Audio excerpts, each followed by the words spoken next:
Order. And what we'll do at this time is County Council, if you could report out from closed session, please.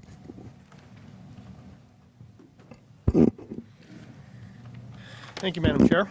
The Board of Supervisors met in closed session to discuss agenda item number 26 on today's agenda. The board met and conferred with its labor negotiators. Those designated agency representatives are Allison Hauk, Ray Espinoza, Joe Paul Gonzalez, Melinda Casillas, and Georgia Cochran. The employee organizations that were discussed were the Institutions Associations, Law Enforcement Management Employees Group, SEIU Local 521, the General Unit Employees, the Deputy Sheriff's Association, and SEIU United Long-Term Care Workers Local 6434. Authority for this closed session can be found in Government Code Section 54957.6, and at this time, the board took no reportable action. Thank you. And Supervisor Rivas will not be here this afternoon. He had a prior commitment. So, okay, item number 27, CAO Espinosa. Thank you, Madam Chair. Yes, this particular item, a public hearing scheduled for 1:30, is coming out of our assessor's office. We have our assessor here, Tom Slavich, to bring this to your board. It's a public hearing on review of Land Conservation Act request for division and compatible use. And so we have Tom here to discuss this with your board as well as the public. Tom? Good afternoon, Madam Chair, members of the board. The first application we have is a division request. It's the Brook Hollow Ranch. Owners are Pete and Karen Schroeder. There are currently 3 Williamson Act contracts out there for the Brook Hollow Ranch. The first contract is 927 acres. Second contract is 1,773 acres. And lastly, the third contract is 100 acres. The preserve is used for cattle grazing and row crop, and it's located 6 miles northwest of Hollister on Highway Bypass 156. The applicant is requesting to divide the 3 LCA preserves of roughly 2,800 plus acres into 5 preserves as follows. The first preserve will consist of 69 acres of row crop land. Second preserve will consist of 1,183 acres of grazing land. Third preserve will consist of 229 acres of grazing land. Fourth preserve will consist of a combination total of 307 acres with 85 acres in row crop, 222 acres of grazing land. And the fifth preserve will consist of 1,015 acres of grazing land. Currently, there are 10 dwelling units, 6 permanent, 4 temporary on the ranch. The reason for the division is a partition between the family members, brother and sister. Our minimum acreage requirement for grazing is 160 acres. For row crop, it's 10 acres, with a minimum income requirement of $3,500 per contract. The 5 requested preserves would meet the minimum acreage and gross income requirements of our county ordinance 1901-021B2 and D1. Your Agricultural Preserve Advisory Committee recommended approval of this division request. And if you so desire to approve, there's a pre-written motion behind the staff report that indicates the appropriate code sections. And at this time, if you have any questions of me. Okay, any questions before I open the public hearing? Okay, at this time, I'd like to open the public hearing on this item. Anyone from the public that would like to address the board? Mr. Marty? Marty, do I'm you sorry, have no, I take that back. Incorrect item. Incorrect. Never mind, Marty. Stay right where you're at. Anybody from the audience on this item? Okay, doesn't appear there are any, so I'll close the public hearing and bring it back to the board for a decision. I'll move for approval, and I have to state the codes, county codes, for the approval. Could I just? Yeah, there are 19.01021B2 and D1. There's also that motion that I mentioned behind the staff report if you wanted to refer to that as well. As stated by the assessor. How's Okay, so there's a motion with the code numbers and the staff report you said? Yes. Yes. Second. And a second. Any further discussion? All those in favor? Aye. Opposed? Motion carries. The next item on the agenda is, was previously it is still item 22, but we brought it to the afternoon. And, We have one more item. oh, I'm sorry. Yes, it's an additional item. The additional item, and this is still, we still have to open the public hearing for that one as well. Yes, Go ahead and yes. introduce it, Tom, and then we'll go on. Okay, this is a compatible use request. Again, it's the Brook Hollow Ranch, same three contracts, 2,800 acres. Applicant requests the following compatible uses. This is all regarding structures. It's relocation of an existing temporary dwelling unit from assessor's parcel 180308 to 180103. Secondly, relocation of a permanent 2,700 square foot residence from assessor's parcels 180302 to 181003. Thirdly, one additional temporary dwelling unit on APN 180302 to replace the 2,700 square foot permanent dwelling which is being relocated on the ranch. And fourth, an existing 2,419 square foot home on APN 180103 to be used as a dwelling for a part-time ranch employee. As I previously mentioned, there's 10 dwelling units currently there. If you approve this compatible use, actually it'll drop down to 9 dwelling units, 6 permanent and 3 temporary. As stated in the staff report, the 5 preserves each will have approximately 2 dwelling units, except for the 5th one, which will just have 1 dwelling unit of 2,400 square feet roughly. And some of these will be used for the owner's residence, and most of them will be used for ranch employee help.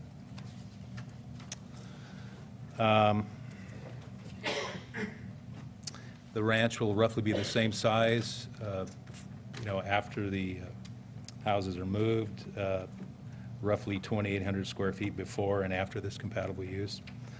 It meets the requirements of our County Ordinance 1901-023 B, C, and F, and California Government Code Section 51238.1. Your Agricultural Preserve Advisory Committee recommended approval of this compatible use request. Any questions? Any questions from the board? At this time, I will open the public hearing for this item. Anybody from the public that would like to address the board? There being none, I will close the public hearing and bring it back for a decision.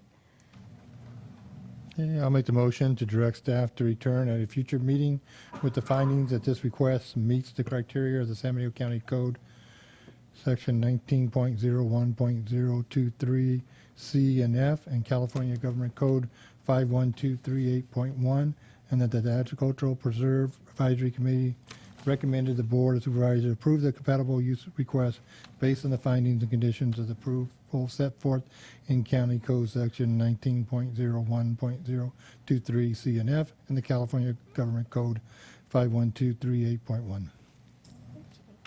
So there's a motion. Second. Second. Any further discussion? All those in favor? Aye. Aye. Opposed? Motion carries. Thank you. Tom, thank you. And now we can move on to the next item.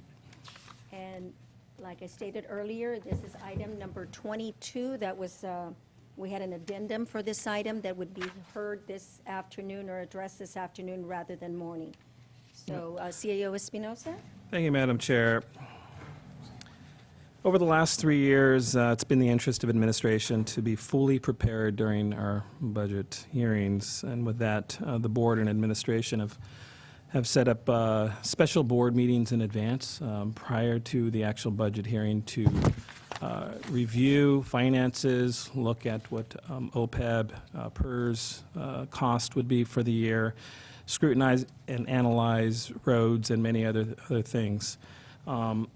In addition to that, we've also put together a mock hearing, or a dry run as we're calling it, prior to the actual hearing to actually go through and look at if there's any potential issues, any needs or wants by the board or the public regarding the budget in advance to our June 15th meeting this year. So today we're going to be holding that. It's basically addressing our recommended budget to your board, notifying the board of any staff changes, increased cost, services and supplies, infrastructure needs, plans, and so on. So this presentation that you'll be receiving today, more or less, is what's going to be presented come June 15th at our budget hearing. What I'd like for you to do, the clerk did pass out an agenda. If you wouldn't mind turning to that agenda, there should be some agendas in the back for the public to view and look at. You'll notice that there are some similarities from last year, as well as some new things to look at within the budget. Similarities, we're holding a public comment for 2 minutes per speaker. We have the budget hearing, which will begin at 9 a.m. on Monday, as we have in years past. This will be June 15, 2015. We have capital outlay budget discussed as well as a meeting that we'll have and carry on Tuesday. And if for some reason our budget hearings move on, we'll address that after that regular meeting.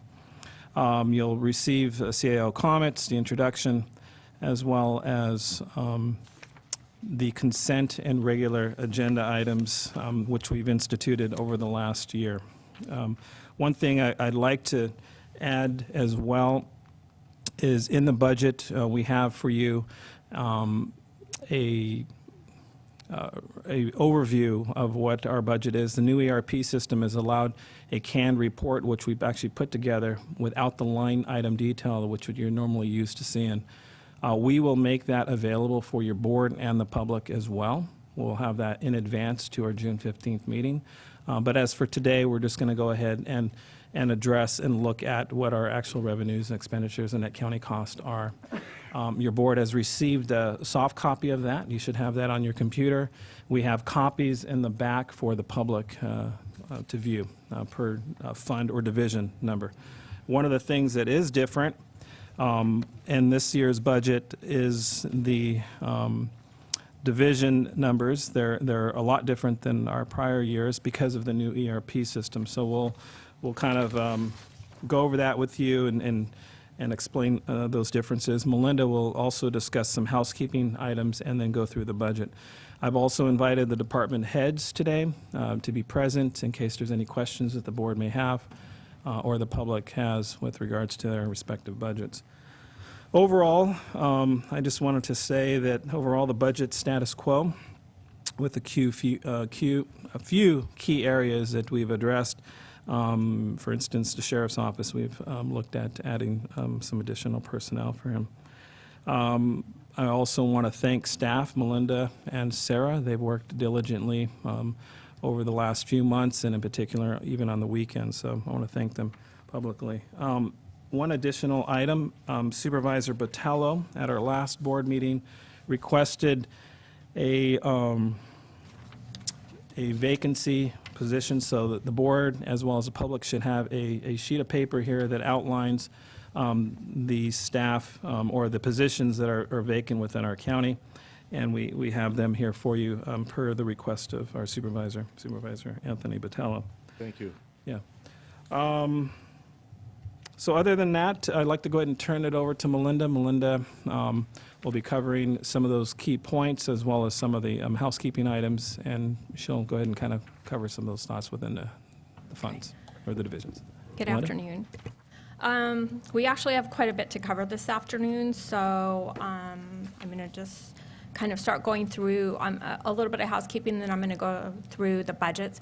So if at any time you need to ask me questions or you need me to slow down or, comments, please just let me know. Okay, first of all, I wanted to kind of go over the agenda. You should have received, I made a couple of changes from the ones that were uploaded to today's agenda that you should have received, it should have been passed out. We do have copies. Okay. So anyways, I wanted to just kind of talk about the agenda a little bit. It's basically the same as last year, where we have consent items and then we also have regular items. The thing that's a little bit different is because of the ERP, we now have some changes to, just give me a minute here.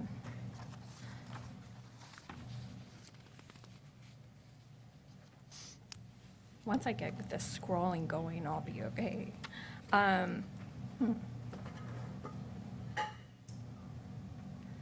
know. I always do this.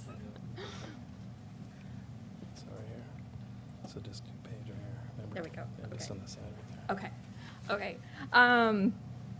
Okay, so basically, instead of the old budget numbers that were in BITEC, we now have some new, what they call division numbers.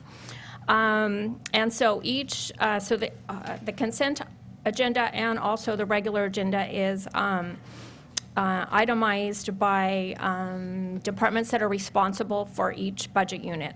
And so, for example, under the consent agenda, the first section is the County Administrative Office. They are Budget 15, or Department 15, and so each of the departments that they're responsible for that show up on the consent agenda are listed all together. And then the next four numbers have to do with the new division numbers. And so I'm going to basically go through the whole agenda based upon this order. It's not necessarily necessary for you to follow the consent agenda, just to let you know that it will be presented in the order of the agenda.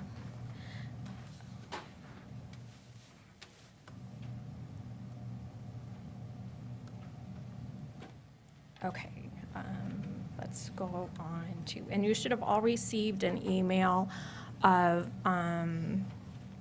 this format for the budget hearings.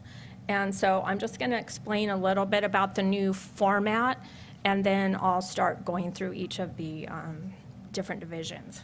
Madam Chair? Yes, go ahead. One thing to add with this is during the actual budget hearing, each one of these items will be linked, so you won't have to have both. It'll actually be linked, and it'll send you right to this item.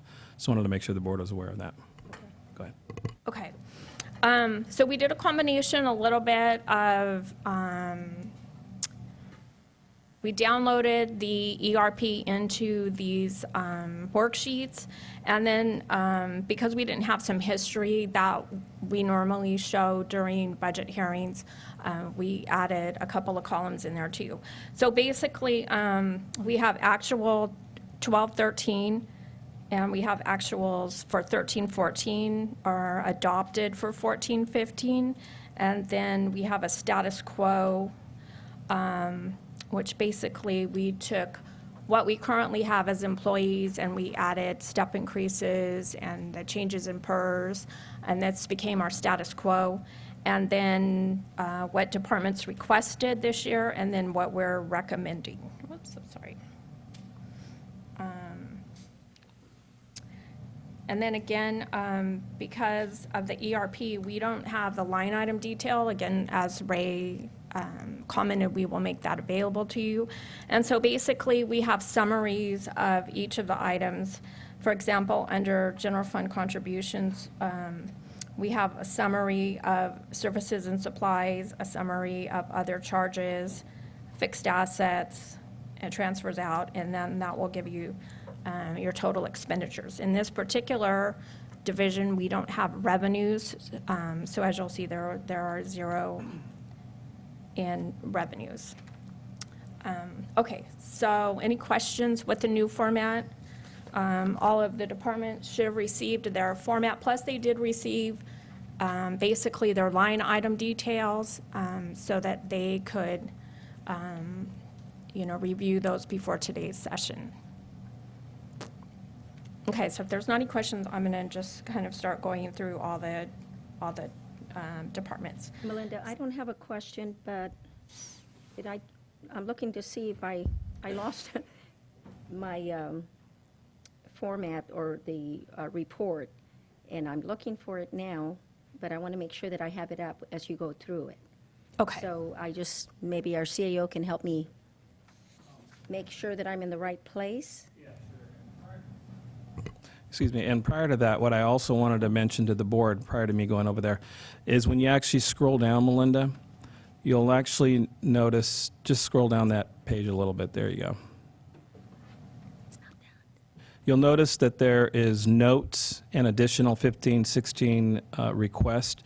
So in here, you'll actually notice a number, why the 4.7 million or 4.6 million was reduced to 1.6 million with the recommended budget. So throughout this presentation, If there's any changes or there's any, nuances, special nuances within the division itself, it'll actually be highlighted here. Melinda's actually put notes in there. So in this case, there was a reduction in OPEB, and during negotiations, we actually reduced those costs. That's the reason why you're able to see that. Some of these items also went into the actual department's funds as well. So that's why that there's some nuances or changes with that. But I just wanted to make sure the board and the public were aware that there's some additional notes there. So each one of these will have something if there is a significant change. Melinda? Madam Chair, Yes, Supervisor De La Cruz? Ray, we're going to get this in Excel format, right? On the June 15th meeting, this will all be linked like we've had it in the past. So it'll be actually linked and most likely in PDF format. We're also going to put in all the line item detail, which will be an Excel file. Okay. Yeah. Okay. So we're going to get for very simple terms, we're going to get a total general fund use of dollars, right? Yeah, and Melinda's actually put together a one-page synopsis of the budget, so to make it easier So for you to read. That one page, Madam Chair, that one page, at the bottom of that page has a total uses of general fund, correct? Expenditures or income, whatever you want to call it, they got to be zero, right? That's correct. To be Yes. zero. Yeah. Well, in the past, we had 3 or 4 days of budget hearings, Supervisor Patello. Remember those good old days? 3 or 4 days. Wonderful. And at the end of the day, we'll have so many negatives and pluses Yeah. that the next day, we will get 3 or 4 different general fund balances. So my question to you, because one, it's on one day, hopefully, or a day and a half, are we going to get real-time numbers as we approve increases or decreases or make adjustments to budgets? Yeah, and that one of the reasons why I went to the CSAC last week was just to confirm with the legislator and where we're at with that, because there have been some changes. We have the May revision. There has been some additional funding coming in. So this depicts the most current budget, and it has been somewhat changing here and there. We've added some more funds. SB 90, actually, we had funded about $300,000. That number actually increased about $680,000. So we actually had an increase coming into our general fund from the Madam state. Chair, so if the board decides to do a temporary policy change, a budgetary policy change, are we going to take a 5-minute break and you're going to go back and spit out a new balance figure, or is there something that, okay, let's just put that as a reminder, and then at the end of the day, we'll add all the numbers and subtract everything, and then this is what the balance Well, is going to be? that would probably be, Melinda probably can answer that better, but, what we've done in the past, that actually has occurred. So last year, we had to make an augmentation or a change, I believe it was to our CBOs. So we actually came back the following day and actually presented that change. So to answer your question, Supervisor De La Cruz, yeah, we could do it that way. And with the new system in place, and we're still working out the bugs, we're dealing with it, that would help us out tremendously as well, to put in the numbers and it spit out the accurate. I remember the good old days when Supervisor Patello and I would just sit, and there used to be a whiteboard in the back, and Yeah. it was either a red number or a black number. One of the reasons why we've almost beat this down quite a bit. We've met quite a few times now. We've actually kind of gone over this. One of the reasons is we don't want to do that again. No, we don't. So, there's a lot of work that, goes into it. You guys have had to sit down in some of these meetings quite a bit, and we don't want that to happen. The one page is a handout here, Supervisor De La Cruz, that you should have in front of you, a PowerPoint that Melinda's actually put together that actually has those figures. Yeah, the one-page synopsis. And thank you to Supervisor Munzer. He got me where I needed to be. Okay? Thank you.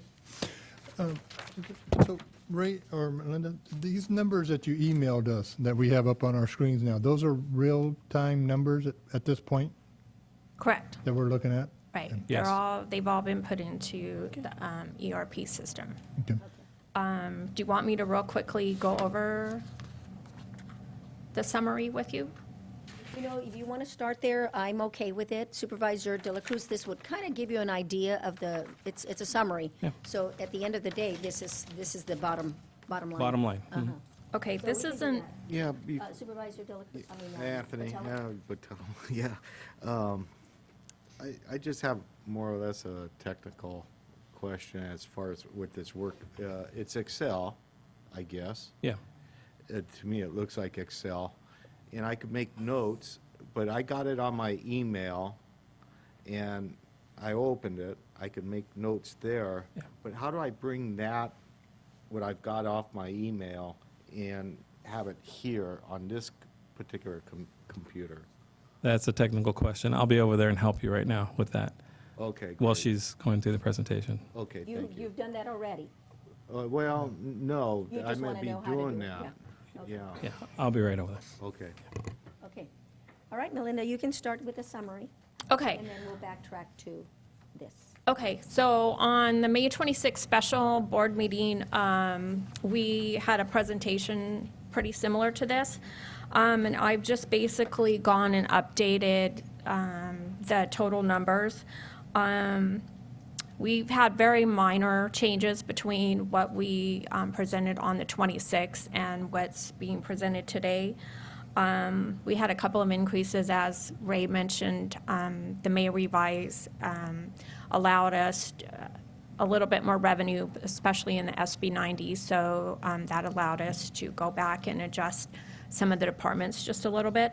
Really, the only thing different, the new positions, there were no new positions because of that. On the vehicles, the only thing new is that the sheriff's grants for their rural and crime, I'm sorry, their rural and ag crimes.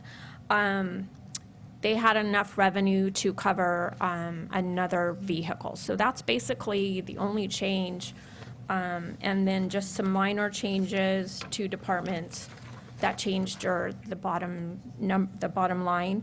However, as you can see, the general fund and all the other funds are balanced. We're bringing you a balanced budget.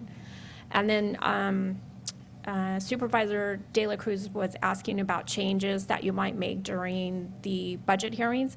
And yes, we will go back and we will make those changes and we will bring you updates. And again, we will bring you a balanced budget. And then our goal is at the end of the hearings, we will adopt that budget so that departments are able to begin using their new budget July 1st. Supervisor Munson? Okay, so on the sheriff's budget,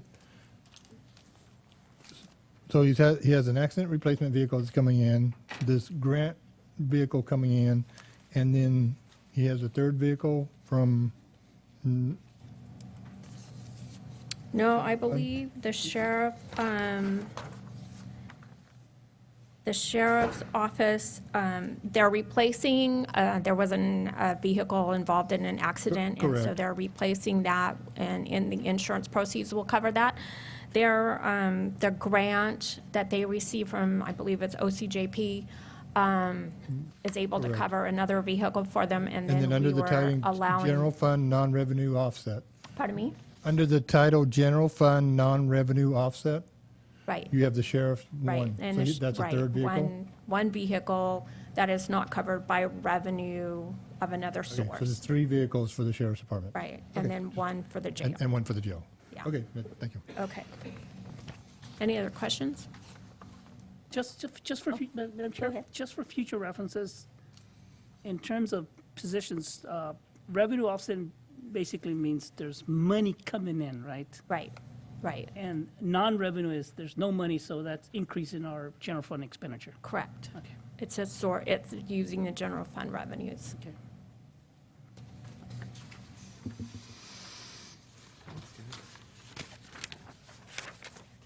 Okay, shall we start with the departments now? Okay. Okay, so we kind of went over general fund contributions. There was a decrease from last year, and that's basically from the healthcare reform that we put into place. And so, as you know, our OPEB went down, and that's a big piece of the decrease in that budget. General fund revenues, We had an increase in property taxes this year, and also in our SB 90 funding that we're going to be receiving from the state. However, most of the other revenues were basically static this year. The economy seemed to kind of take off at a jump, but then it's just kind of remained static. The grand jury is status quo to last year. Pretty much everybody received a 3% increase in their services and supplies, and the grand jury received that also.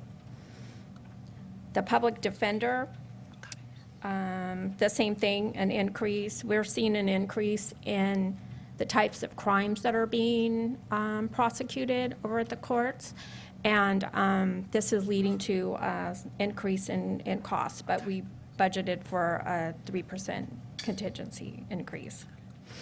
Animal contract is status quo to last year. The CMSP is also static, is the same as last year. First five, we were doing the payroll services for them.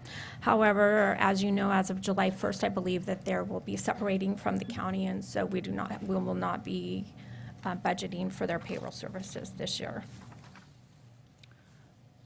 Council of Governments is basically the same thing, where we provide payroll services to them, and so whatever the charges are for their payroll services is covered by revenue. Aid to indigents, general relief, a lot of that's been transferred over to the general fund, and we see the costs rising in that area. However, working with Human Services Department, we believe that that will all be covered by revenue. Oh, hold on a minute, Madam Chair. Yes, please, ask the questions when you're, You know, I can wait during the budget process. That's okay. you mean, Yeah, it's more of a budgetary question, so we're getting the framework template understanding today, so I'll just leave it at that.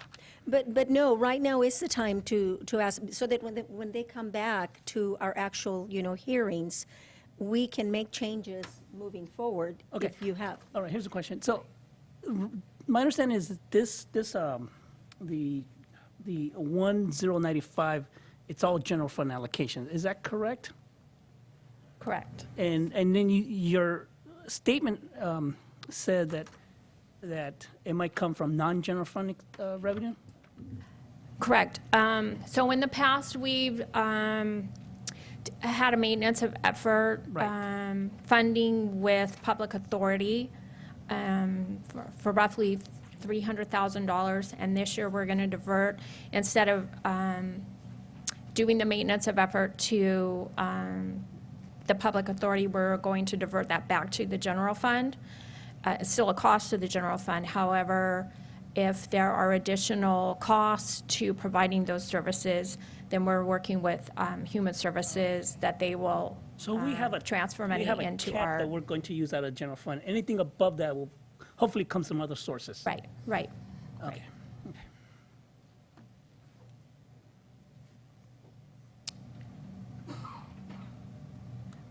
University of California, the 4-H advisor, status quo again this year. They did ask for a vehicle that unfortunately at this time we were not able to provide funding for. Fish and Game Commission, status quo to last year.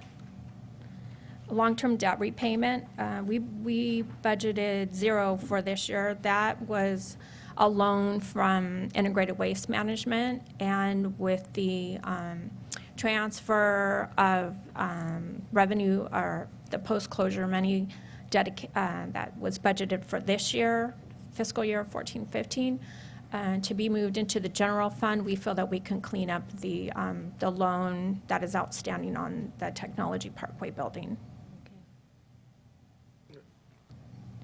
Risk management and insurance, we budgeted again another $600,000 for that. That's insurance, general liability insurance for the general fund, and we are keeping that status quo this year. Risk ISF, This was set up a couple of years ago. It's basically a clearinghouse for payments to Trindle. We'll be collecting workers' comp and liability from the general fund plus the other subventive funds, and this gets paid into the ISF fund and then eventually paid to Trindle. It's just basically a clearinghouse. The public administrator is pretty much a status quo budget to last year. There was a slight increase in memberships that we budgeted for. 911 Communications Center, status quo except for some technology upgrades as San Bernardino County is the backup to the Santa Cruz 911 department in case of a disaster or a breakdown in the Santa Cruz 911 Communications Center, so we needed to upgrade some of our equipment. Madam Chair, Yes, Ray, the 911, is that a private organizations? And if it's not, is there a union contract with them? It's actually a JPA. JPA. Yeah, and it's Santa Cruz, the County of Santa Cruz, Watsonville, obviously Hollister, ourselves, the county. We are a part of that. We actually are in contract with them to provide services, but they're a JPA. So there are different agencies that actually use it in this So in we this absorb location. some of the increases they give in salaries and benefits. It's a contract. I mean, the reality is we, yeah. And honestly, when this contract was created some years back, the plan was for that contract to decrease because there were a lot of upfront cost. So when we go through this evaluation again, we're going to need to really scrutinize and look at that a little closer. I know the sheriff and I have been working on a few things along with OES with regards to the backup, and that's part of the contract. So we have a backup site here for them in case something happens, there's a tsunami or something goes wrong in that area, they'll have a backup site here in this area. So we have one right now next door to us, and we're looking at changing that site to our sheriff's office. But wasn't that the intention when we signed that contract, that they were going to absorb all these costs, even over here? And now we're seeing a $28,000 increase for was it schedule and supplies? Just, I mean, my understanding is that they were going to absorb all the expenditures, even having something locally here, when we decide to go to Santa Cruz. And so I'm seeing here that it's actually increasing. It's supposed to be decreasing because that was the intent, is that it was going to be loaded high in terms of expenditures the first couple of years, and then after that will be dropping. Well, yeah, and that's my understanding as well. I'm not sure, Melinda would be the one to answer that. What's the increase, Melinda? The $28,000 on that? I believe that the contract might have an increase this year. That's shared between the county and the two cities. And then also there was an increase in upgrading the technology. Okay. Thank you. Is that Well, what you're- I'll have to look at that and get back to you prior to the budget. I'll get back to you on that, Supervisor. Well, I know in certain parts of the county, we needed, different, I guess, repeaters or what have you, just to get the signal. And we still have that problem. I know in my district, I have a few blind areas, so hopefully some of that money is going to correct those problems. Yeah, I can answer that. So we have been working jointly, the sheriff as well as OES, and we have allocated some funding to do a study. The study is actually going to tell us where those holes are at and what the costs are to remedy that. So are we going to add new towers? Are we going to need to change how we actually have our handhelds? Don't know yet, but that's what the study is going to provide for us. So that is in the works and in the plans right now. Yeah. And we'll be coming back to you. I know the sheriff's office has been working on it. Tony Weir, I believe, is the individual spearheading that part of that project. So I've asked him to come back to the board to give a report back on what has transpired with that report. Yeah, provide optimum public safety levels and communication, so you have to have, what's the word I'm looking for, duplicity? Is that the word? Redundancy. Redundancy, that's the word. Was never good at Scrabble.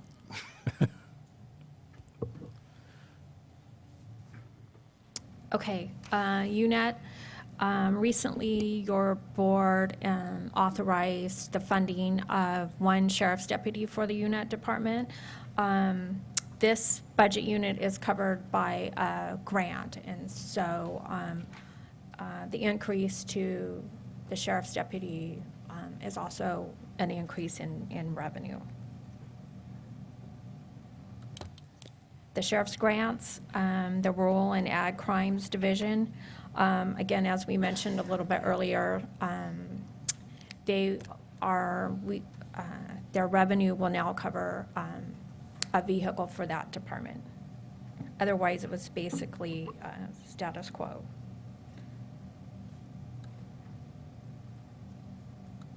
The coroner, status quo to last year. Victim witness is again a grant from OCJP, and that is status quo based upon the grant that we received from OCJP. Gang prevention program is a cooperation between, I believe, the county, the Hollister School District, and the city of Hollister, and that and they all share in the costs. And they requested to move one 3/4 person position to a full position this year. Mosquito abatement program, essentially the same as last year. There was a slight change in personnel. They share personnel with the Ag Commissioner's office, and so there was just a slight change in the ratio between those two departments. The general plan update, we didn't budget anything for that this year, as we are coming to the end of the general plan update. Housing and economic development, this is where we put money for various memberships that the county Board of Supervisors wishes to belong to in an effort to work with economic development. Abandoned vehicle abatement, this budget is 0 for this year. The program ended, and the position that was, I believe, half-time in this department has now been moved to the planning department. Land developments is an invoicing mechanism for developments Wait a within the minute, we county. have- I'm sorry, go ahead. I want to go back to general plan. The general plan, okay. With 0 amount, we have 28 days to get that done. Byron didn't have an update today. Byron isn't. Can Byron come up to the? Byron can come up here and give us a general plan update. Yeah. It's not on the agenda. Well, it's with regard to the general plan here. Do we need more money or not? Byron, are we going to be able to do the general plan in 28 days? We're targeting the July 1st as the planning commission, a date of the planning commission meeting, and then end of July board meeting for the adoption. Okay, and is there going to be any expense in the month of July? Well, we're discussing it with the consultant. There's going to be additional, it's an ongoing discussion. So it's a discussion that we need to have as far as, they're giving us the product that the county has paid for, but then there's also implementation. So that costs as well, implementing what we've all approved of. We probably need to put money. Yeah, and not knowing what that cost is, I think what we have done in the past is we took the money from the contingency fund in maybe a year and a Yeah. half ago. Okay, well, I guess I just want to make sure that come July 1, Yeah. we don't, try to do something and then all of a sudden there's no money budgeted for it. Yeah, Supervisor Batella? Well, I think the consultant should just deliver that product anyway. He said it was to be done before July 1. I think that last year's general plan budget was 0 as well. It's come out, all the costs that for the general plan has come out of contingency thus far. Yeah. Supervisor Barrios and Byron are correct. That's where the monies actually came from, contingency. Yeah, I'm not anxious spending more money. I want to be able to read it in book form. And already it sounds like it's off a month. It was supposed to have been in the planning commission this month and to us on first week of July. We were hoping to have it on June 17th. It's, we're not going to be able to make that date. Yeah, and I think one of the reasons that may have delayed it is because of the number of questions or, We've got to respond to the comments, and there's some significant comments. yeah, and there were quite a few, if I'm not mistaken. And Yes. So that would, That require some thought and some careful response. yeah, we want to avoid any litigation. And so I know that the consultant had told us that Yeah. a lot was hinging on how many Yeah. requests were made for answers Yeah. for the questions, so. I won't say no more because I'm just an impatient person. So my comment is, we have, if more money is needed, we have a plan. Well, we're going to probably use the same plan we used last year. That's the plan. Okay. And we're hoping not to have an increase. That's really That is our the goal. plan, Okay. Yeah. but we won't know. Okay. Thank you, Byron.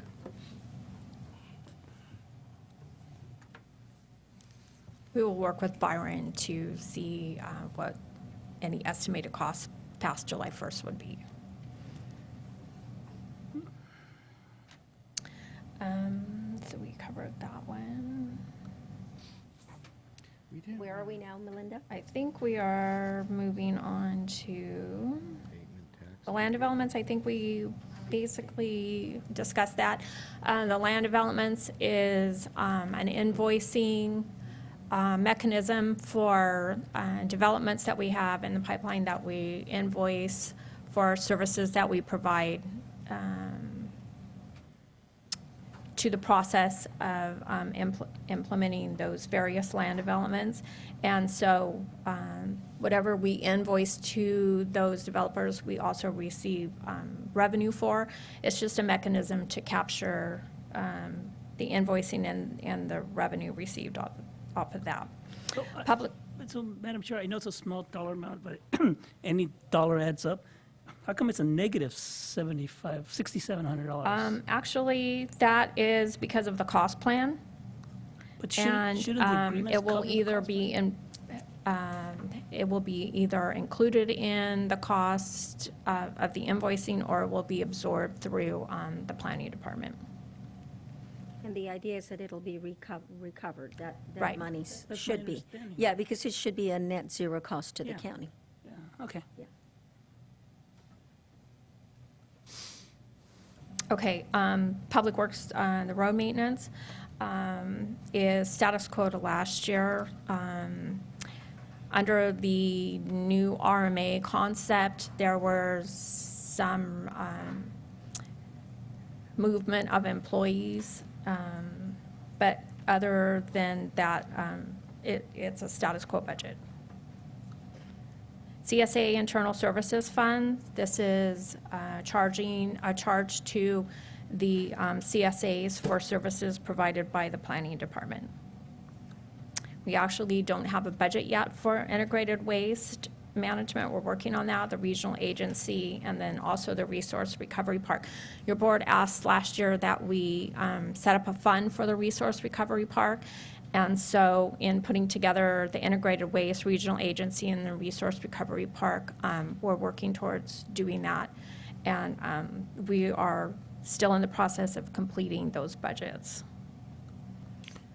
Veteran services. Melinda, but going back on the CSAs, you will provide us a individual budget on each CSA? On the CSAs? Mhm. Yeah, at some point. Actually, there's a little summary coming up within this presentation of the CSAs, right? And there will be a public hearing on all this, on the Okay, CSAs. but we'll have a budget for each CSA. Right. Okay, thank you. Veteran services, status quo to last year. This budget has, in the last couple of years, received one-time funding money from the state of California. And so they do specific things with that one-time money, and as those expenditures are, whatever they choose to use for those expenditures, we will be bringing money in from the one-time funds to cover that.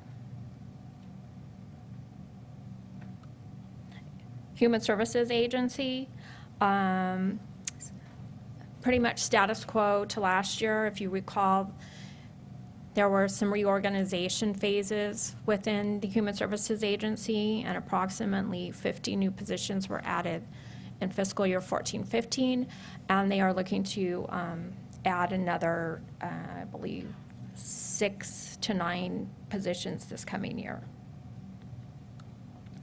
The Human Services programs, we did not provide a page for each and every one of the programs that they cover. This is just basically all on a summary. Oops. Are we getting those later, Melinda, for? No, we decided to just present all of those programs on one, kind of in one summary. They're revenue offset, and so, for example, CalWorks, you can see the revenue is $640,000 with expenditures of $640,000. As they have expenditures in these various programs, they invoice the state, and the state reimburses them for the cost of their programs. But they are, even though they're under one number, they are in here on detail, so. Right. So that's good. Right. Although I can't find foster care assistance, maybe I'm just missing it. Oh, going back to my scrolling issue. Hey, Ray. Madam Chair? Yes. Ray, I'm still trying to digest the 2285, which is the administration aspect. There's a $259,000 that's going to their fund balance instead of borrowing from their fund balance. Is that correct? There's often a discrepancy in the timing of their last quarter claim. And so whatever fund balance that they are expecting to have left at the end of each fiscal year, they are putting that into the funding for the following year also. Okay, so they're generating their fund balance every year, right?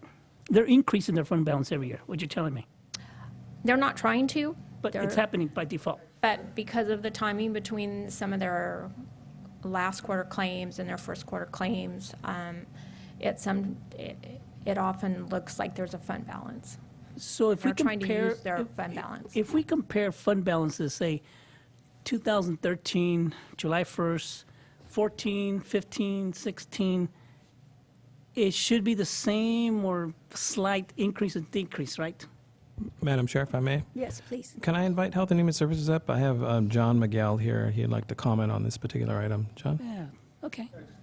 No. You need to go to the podium, please. Yeah, thank you, John. Get the answer. That 2.5 million, that is a decrease in fund balance. That's a decrease in That is fund not an increase. 2.5 is a decrease, okay. So you're borrowing from the fund balance. Yes. And that's because, Well, we have fund balance available. This year was short. We are hiring, we hired several new positions. Next year, we're hiring several more. There's going to be a lot of infrastructure work that's going to need to be done, so there's going to be a one-time hit for those costs. okay, the one time I understand that. The ongoing expenditures, would that be an ongoing or is it a? No, that won't be ongoing. Okay, We should keep just a prudent reserve in the fund balance. okay. So a prudent reserve, does that mean you're going to increase it every year or? No, we're looking at maybe a 5% and keeping it at that. Okay, all right. Ray, do we have a maintenance of effort allocation to the administration every year? We do. I'm not sure of the exact figure. I know it's fluctuated. What is our MOE on that? It's about 167,000. And we are obligated to allocate that much? Yes. Yeah. Okay, because my question is, why are we giving them money if they have a fund balance? Okay. if it's, by law, we're supposed to give an Yes, it's allocation. required. And there's certain requirements. Okay. General fund. Okay. That's all. Thank you. Thank you, John. Welcome.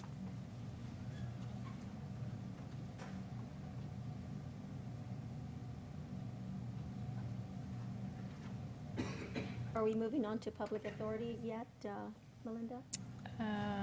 Oh, I lost my place here. Yeah, Okay. unless you had any further questions. Any other questions of Melinda from the board? Okay. Okay, public authority, pretty much status quo to last year. Revenue equals expenditures, and again, we are not going to be providing the MOE to public authority because of the diversion of the indigent relief services in the general fund. Public health recap, it's just a recap of all of the programs that the health department has, revenue and expenditures. And then also, again, this is a listing of all the various health programs that the health department runs during the year. Emergency medical services, status quo, there is a slight change to this department. They are actually moving an employee to another department, and so there will be a decrease in authorized positions. CSWD, status quo to last year. Migrant labor camp, Madam again, Chair? is a Yes. grant. Can We we have go, a question, Melinda. yeah, can we go back to the public health programs? This is where Alan, yeah, it is, right? No, No. Health and Human Services. I'm good, move on. Thank you. Okay, Go ahead. go ahead, please. Thank you. Okay. Migrant labor camp is, again, a grant, and so the expenditures will equal the cost in revenue of the grant. Child support services, status quo to last year.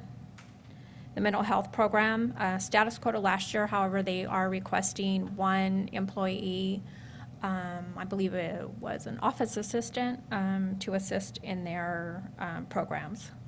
Madam Chair, this is where I have my question. Okay, And I know we discussed this at length in the past about the county not providing more services to the community because there's a lot of people in our community that need a lot of mental services. And somehow, we talked about it at times, Madam Chair. I know we had these discussions, and it seems like it's the status quo. So is Alan here? I guess that's my question. And, oh, Yeah. Alan, there you are. Ellen's here. There you are. So, status quo, so that means that we're just going to continue to have, I'll give you an example, a 3 months wait list before somebody sees a counselor or a doctor or for prescriptions.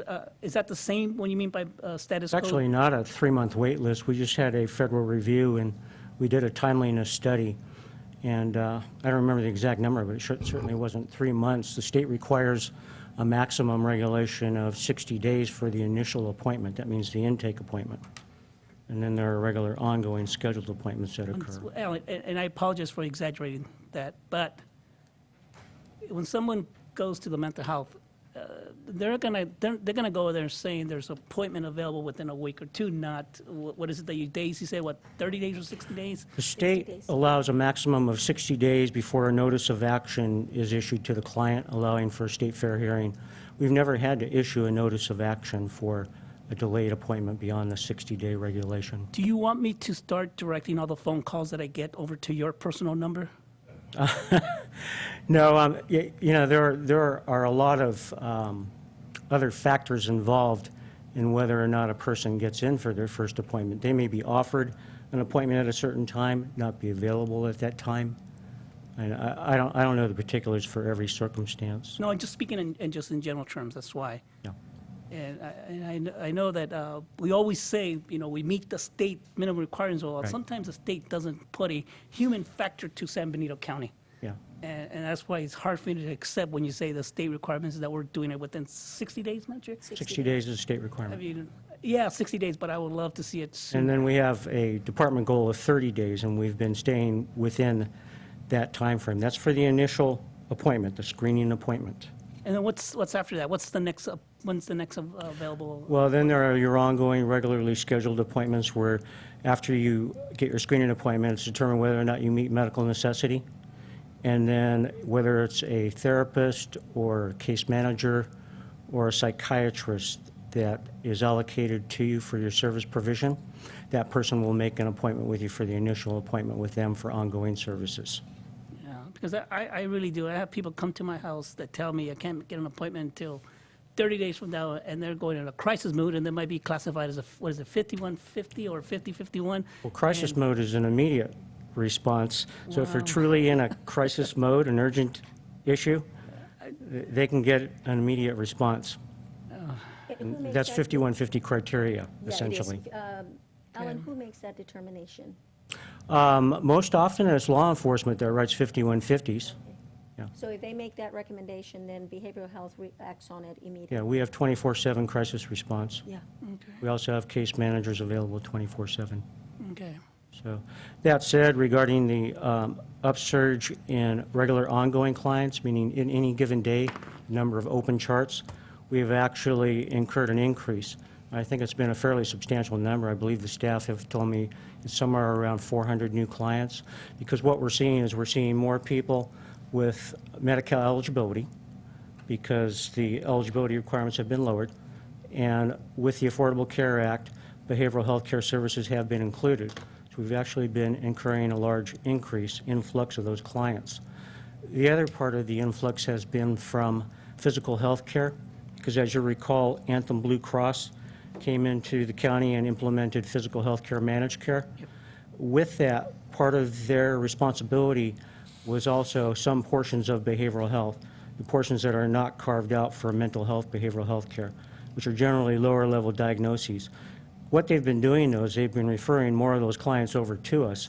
And if they meet our medical necessity criteria, which in essence most of them do, because once you enter our doors, you generally get a diagnosis that meets our criteria. So, Madam Chair, we don't turn anybody away, right? No, no. If they do not meet medical necessity, that means they do not need the service. So in that sense, if they don't need the service, then they are directed to other resources. We don't turn anybody away. And other resources can be different county, right? Well, no, not unless they are a Medi-Cal beneficiary of another county. Okay, so today, before me, you're saying that you don't turn anyone away. We don't turn anybody away that meets the medical necessity criteria. That's the criteria that we are mandated to serve. Right, and that requires a whole another day of discussion between you and I, what the medical criteria is, so, It's essentially one of the included diagnoses set by the state. by the state again, okay. All right, thank you. Thank Yeah. you, Madam Chair. Okay. Thank you, Ellen. Uh-huh. Any other questions of Ellen? Okay. Thank you, Ellen. Yeah.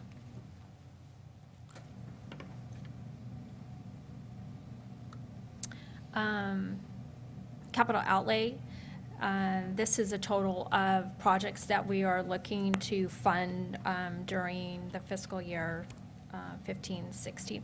Most of these are carryovers from last year, as we have to identify revenue sources to cover a project, and so most of these are going to be carryovers from last year. You will be receiving a detailed description of all of these during the public hearing during the budget hearings. And at this time, during the budget hearings, if we wanted to add anything to that capital outlay fund, we would need to bring it up then, so You would have an opportunity. we'll have an opportunity to do that. Correct. See, and Madam Chair, and that's the crux of my question that I asked earlier. Say, if I, Supervisor De La Cruz, wish, to build a parking in my district, a $500,000 project, and without, us directing Ray where to find the money, will you, Melinda, be able to spit out, what the budget change is going to be if the board does approve a project, a capital improvement project? We should be able to do that. That's kind of the realm of Public Works, but we work with Public Works during the budget process.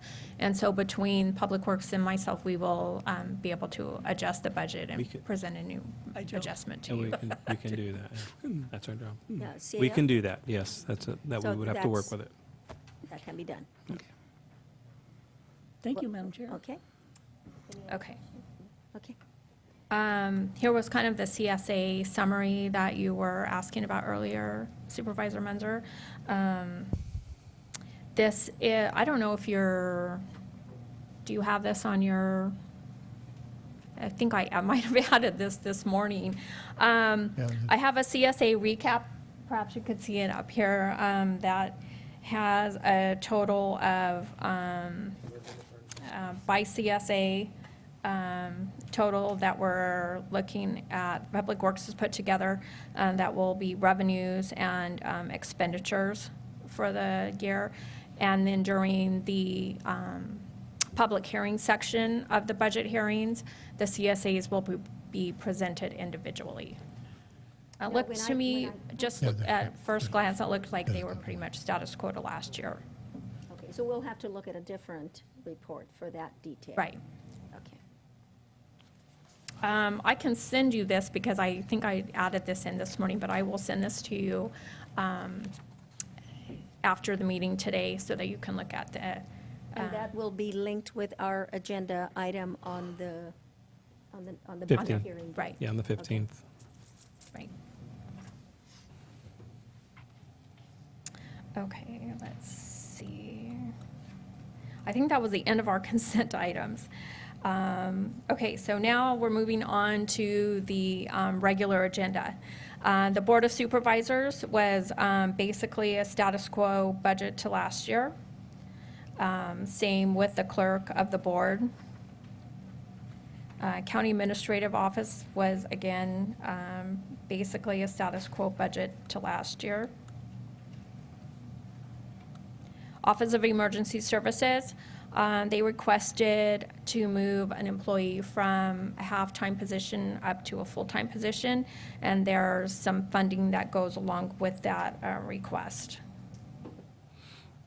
Human Resources, I believe that was mostly status quo to last year. There was a slight increase in services and supplies related to a couple of projects that we were hoping to have completed this coming fiscal year. Information technology, for the general fund, that remains static. Human services, which is almost as much employees as the general fund, has requested an additional IT technician, and so that's in our budget for our information technology division, plus the offsetting revenue. Community-based organizations, we recently went through, at a special board meeting, the requests and the recommendations for the community-based organizations. Your board asked if I might be able to find a small additional amount, $2,500, I believe, for the Emmaus House. I was able to find some revenue for that, and so if your board wishes to increase their funding by $2,500, that's available. But that's not included in here at this time. That's included in these costs. But that's a decision we would make at our hearing, not. You can- Can we direct you now? Or, because this is a mock hearing? I would rather have it directed now, that way we can come fully prepared if we can at this point. But there can be augmentation or changes during the budget hearing if we need to. So we can come to the board at that point, and if there needs to be a change, a reduction or an increase for whatever reason, we can do it during the budget hearing itself. It So- was $2,500. Right. So could we have a consensus from this board to augment, this was for Emmaus House, if I'm not mistaken. For the Emmaus House. And that would make them whole with the amount of money that they had requested. Apologize, I don't remember exactly the amount that it was, but it was $2,500 to bring them up To to bring a them up to the- specific to the amount that they request. needed Mhm. for, we had- I think at it was- that- At that meeting, we had requested that if the money was available, If that- I was, that right, we if could I do was that. able to. Now, Yeah. is that money that is part of the percentage of the sales tax? No, actually, the percentages, the formula is going to change a little bit this year. And then we also had some carryover. We didn't use everything that we budgeted in 14-15. We hadn't used all of that, so there's a little bit of carryover Okay, with so that too. what I don't want to do is not, I want to make sure that we don't get away from the formula that we had. So if that 2,500 still fits within that formula, then I would like to see us go ahead and use it for the Emmaus House From with the carryover. with a carryover. With a As long carryover. as we don't, Yeah. yeah. Yeah, You're I'm- okay? I'm Is there a support it, Madam Chair. consensus? Okay. Yeah. Thank you. So we're going to go ahead and budget for that? Yes. Okay. The GIS system division is status quo to last year.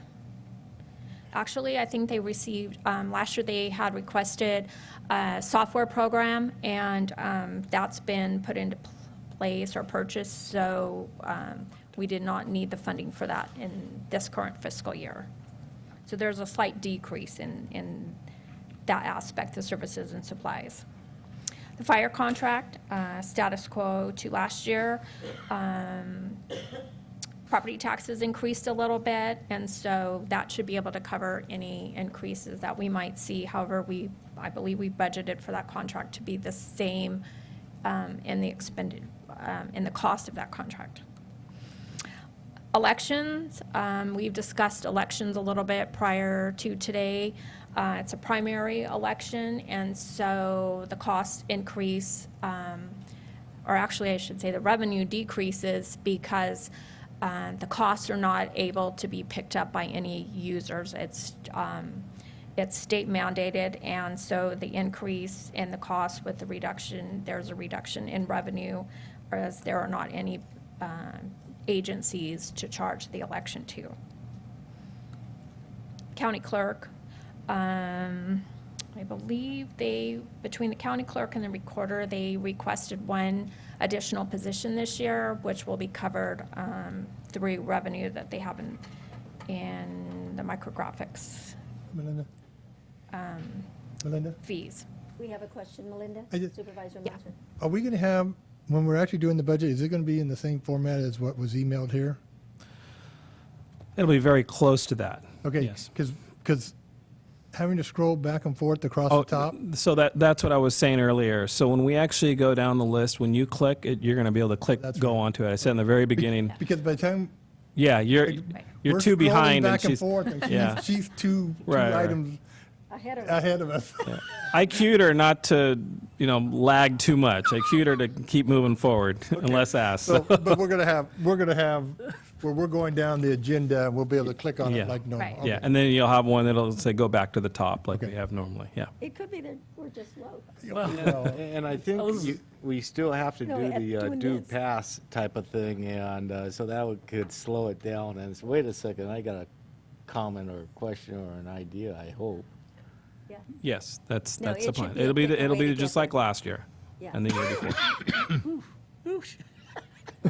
I was already thinking how to talk to her, how to give him the best. that's why our questions are coming about two items behind Now you what know you're why. presenting.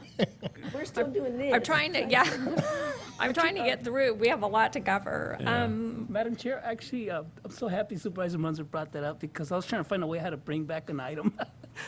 The EOS, you're going from 1.5 to 2.0. Which one? Is it OES? Yeah, You're way behind. wait a minute. Yeah, so it office was emergency. OES. Yeah. Yeah. Yeah, I mean, unless I read it wrong, we're going from 1.5 to 2, right? Yeah, yeah. In which, I'm sorry, which department? OES. The emergency something. Oh, Office of Emergency Services. They are Yes. going from 1.5 employees to 2. And the reason why are we doing that? That was a request, I don't know, is Kevin here? Kevin's here. Kevin.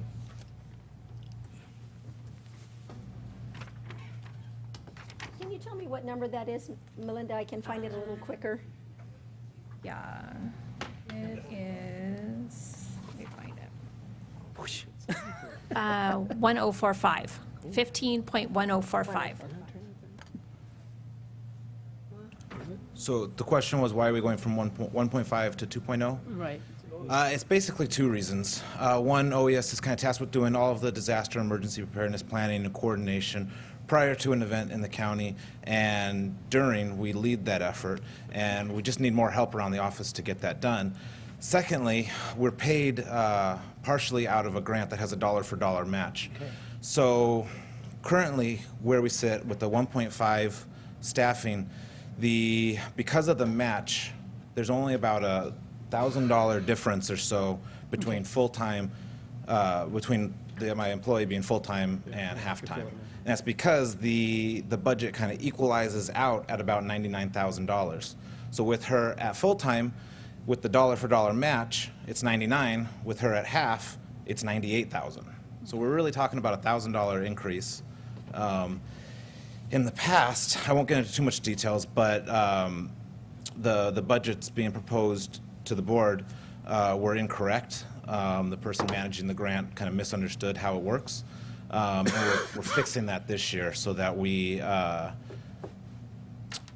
aren't penalized by the state with those grant dollars. Okay, and so by doing it full-time, there's no benefits differential from a half-time to a full-time rate? I know it's $1,000 difference, but I just want to make sure. I couldn't hear the question.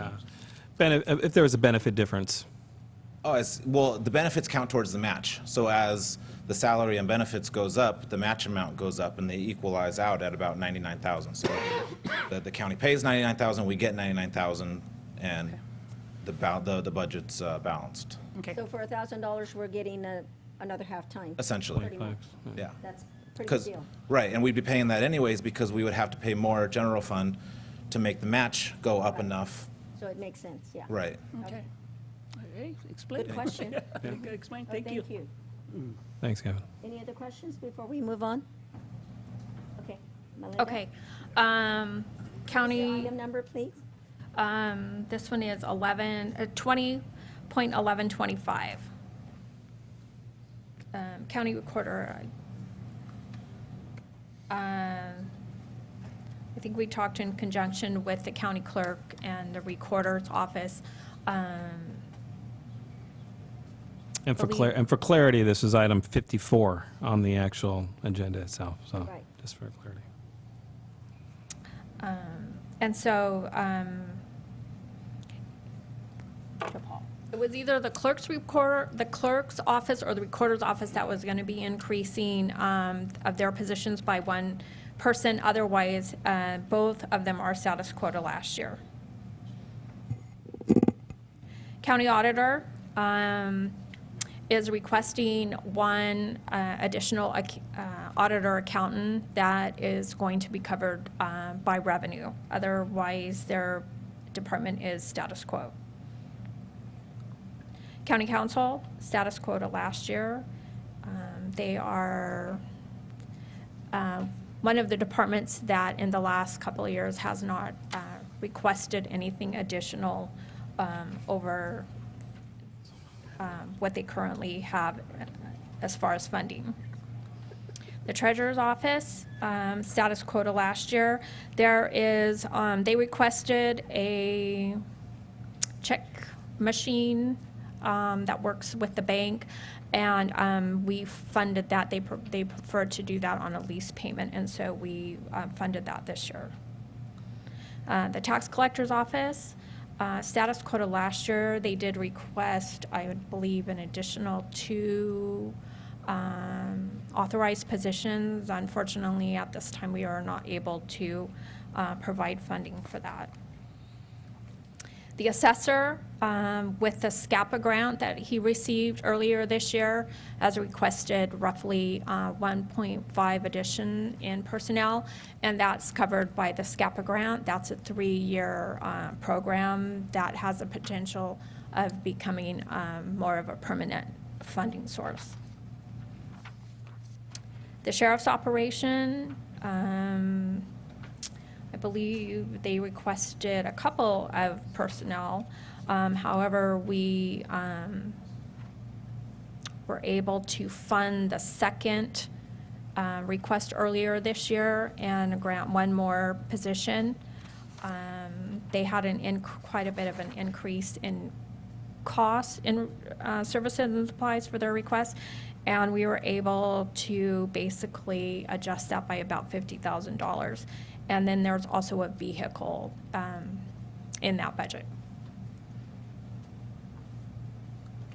In the sheriff's, in the jail division, it was basically the same scenario this year as in the sheriff's department, and we funded additional correction officer to help deal with some of the overtime issues. And although they asked for 2 vehicles, we were only able to fund 1. And then there were also quite a bit of increases in their services and supplies, and I believe we granted them another $50,000 to cover some of those costs. Madam Chair? Yes, go ahead. Melinda, when we go through the budget process, we're going to be able to see the overtime line item, right? So that'll be on the line item detail that we'll provide a little bit prior to the actual budget hearing. So we'll provide that information for you. Yes, that's correct. Because we're adding a position, we should see the overtime drop, right? Yes, that would be the answer, but Okay, there's a lot of May not be the right anomalies, and yeah, but that's the. All right, thank you, Ray. Madam Chair, I Yes, go have a ahead. question here, kind of looking at the requests and, one of building and grounds worker, and that's to be coming out of the Public Works Maintenance Division.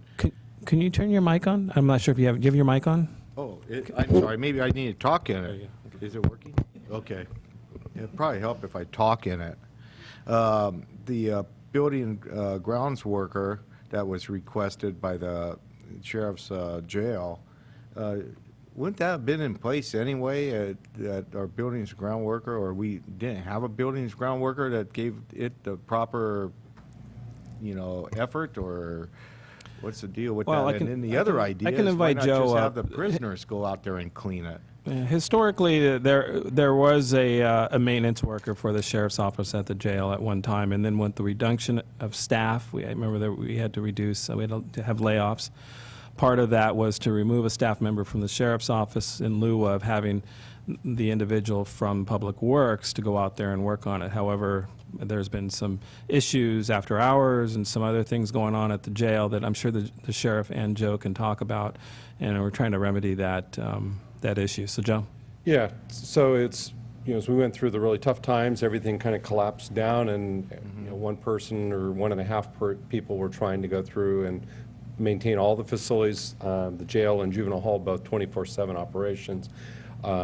So we were asking the budget was to go and augment the level of maintenance workers staffing available so that we just had more coverage, because we are a 24/7 operation, and just spread really, really thin.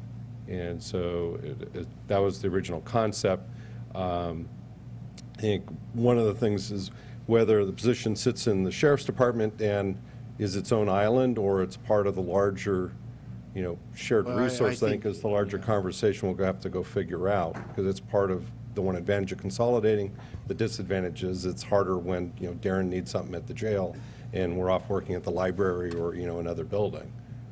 And Yeah, so but the there's that library tension. that would be the next department that they'll need a public grounds person, and then the parks needs another grounds person. I'd rather see it handled out of your department anyhow if you need a building and grounds worker, because we're too small of a county to have everybody have their own guy. They could float around and get this stuff done, I think. Well, I think it's just a challenge that, the jail is a 24/7 operation, so there you absolutely need to have things fixed when they break. And, I think that's one of the things we'll have to figure out, if we're going to go put a position full-time at the jail, is when something's not broken and something's broken elsewhere, do we move people back and forth? Or if there's a big job that needs to happen in the jail, it's like, hi, Darren, go take care of it yourself because I don't do it anymore. And I think that was part of the problem when this consolidation happened. There wasn't a real clear understanding of expectations of what came along with, a service agreement. And I think that's one of the things, wherever the position lives, I think we'll have to work that through, because at the end of the day, this person's going to go on vacation, and we're still going to need coverage at the jail. Yeah, and, it depends what the problem is. A leaky faucet, you maybe fix it tomorrow, or if it's that bad of a situation, you hire a plumber come out. Right.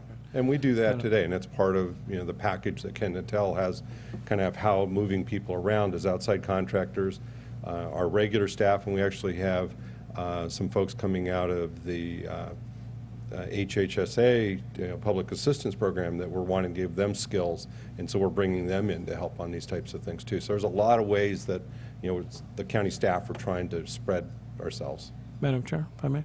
Yes, go ahead, CEO. And I think one of the reasoning that we have is to have that worker be working in the Public Works office, because there is redundancy, there is backup. So if someone does go on vacation, someone still can backfill when there is an emergency, because we are too small. With IT, that's what we've done. We've actually been able to backfill.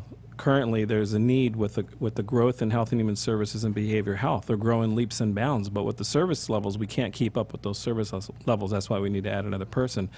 However, it's still centralized. That employee still is under IT, and however, they're working over there at that location. So that's kind of the concept that we want to go with. They should still be reporting to Public Works or the IT, where there can be some redundancy and some backup with that. I think as we grow and the departments, who knows what's going to happen in the next 10, 20 years? Are we going to be the size of Monterey or another county? Who knows? We don't know. But those counties do have HR people. They do have counsel, legal counsel in their departments. They do have technology workers in those departments. So they're a little bit more decentralized because of the size and the need of service immediately. So there's, we have to weigh that out, and really look at it closely. Darren, obviously does need to have some help out there. There is some issues after hours, and there are some concerns, and I think that's what we're trying to do in this budget, is address those issues. So. Supervisor, thank you very much for pointing out the need for us to evaluate efficiencies. And you have heard some of the history. This was a layoff and consolidation decision made in late 11, early 12 as a cost savings issue. And at the time, the agreement would be that the employee would be available and perform the same level that the employee had always performed for us. And unfortunately, it didn't happen that way. And so our position now is that we've experienced some costly things to our jail in the last 2 years that we feel could have been prevented or mitigated in some manner, to some degree, had Public Works been able to provide us with a person more frequently than they were able to provide us with that person. So whether or not the salary of that person comes out of my budget or comes out of Public Works, we have a bucket full of work for that person to do over at the jail, and it's essential. I know that this is not a perfect analogy, but it's a bit like running a hotel. We've got guests around the clock and every day, and we also have things that run around the clock, and those systems need to be monitored for their health, and potential breakdowns and damages have to be monitored and prevented, and so we're just looking to be a little more efficient. But I think the cost is going to be the same whether the person belongs to me or Public Works, but we definitely have enough work to keep them busy. I don't doubt that, and just out of curiosity, because I don't know, I really don't. For instance, what would a grounds worker have been able to, maybe mitigate a problem before it enlarged to a point where the sheriff is requesting a person? You know, I don't think for the sake of being discreet and knowing that that's a very small pool of employees, I wouldn't want to say anything negative. I know each of those employees there, and they each do a great job, and I don't want to publicly point any fingers or imply that someone wasn't doing a great job. But I do know that we had some system failures that, if more closely monitored by a competent maintenance person, in which we have, the county employs competent maintenance people, they wouldn't have occurred, and it would have been a cost savings to the county. Well, sometimes we have bad days, any of us. Well, that's true. That's true. Sure. And certainly, we know that Public Works does currently employ the appropriate staff. We just need to get more of them over in our shop. Okay, yeah, I'm just, you know, I continue to be concerned about having enough jailers, lowering the overtime, have enough deputies on the street where, you know, you're staffing and you're scheduling, and that's kind of why, you know, Sure. it's a high priority. But I understand that, you know, we have a big investment out there and you have to cover costs. And so I appreciate you working with Public Works and resolving this problem. Thank you, Madam Chair.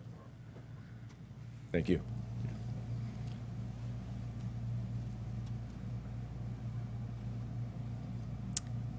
Any further questions?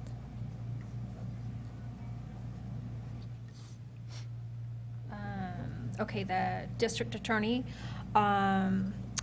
status quo to last year, they did request an additional person this year, and unfortunately, we weren't able to provide funding for that position.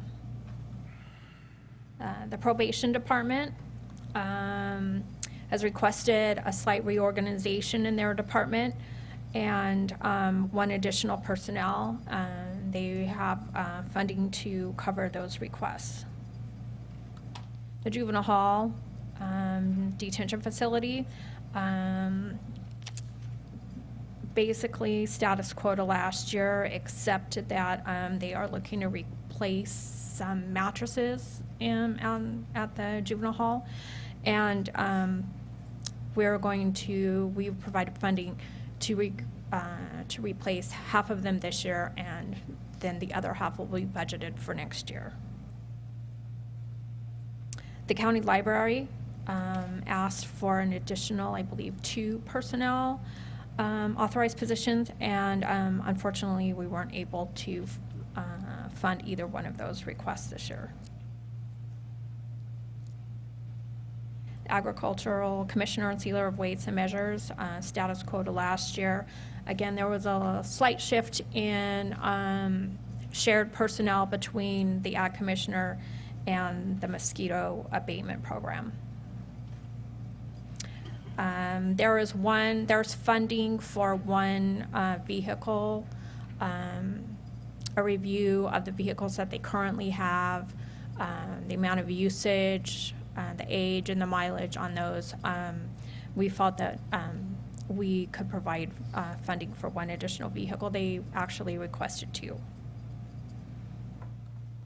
The Planning and Building Department, again, this is under the reconstruction based on the RMA. The Planning Department, we moved, has some changes in personnel under the RMA. And we've reduced the director and added 2, I believe, 2 personnel covered by the salary and benefits of the director. And then we've also moved in the half a position that was part of the abandoned vehicle program. And I think in this one, yeah. We also added a permitting software system to this department to be covered by revenue. General maintenance, again, this is, we added a building and grounds worker to this department to address some of the issues out at the jail. Public Works Administration and Engineering, again, part of the RMA reorganization. And I think, was there additional personnel in here? This was all part of the RMA, and basically all the positions that were requested and funded through the RMA were covered by the deletion of the two directors.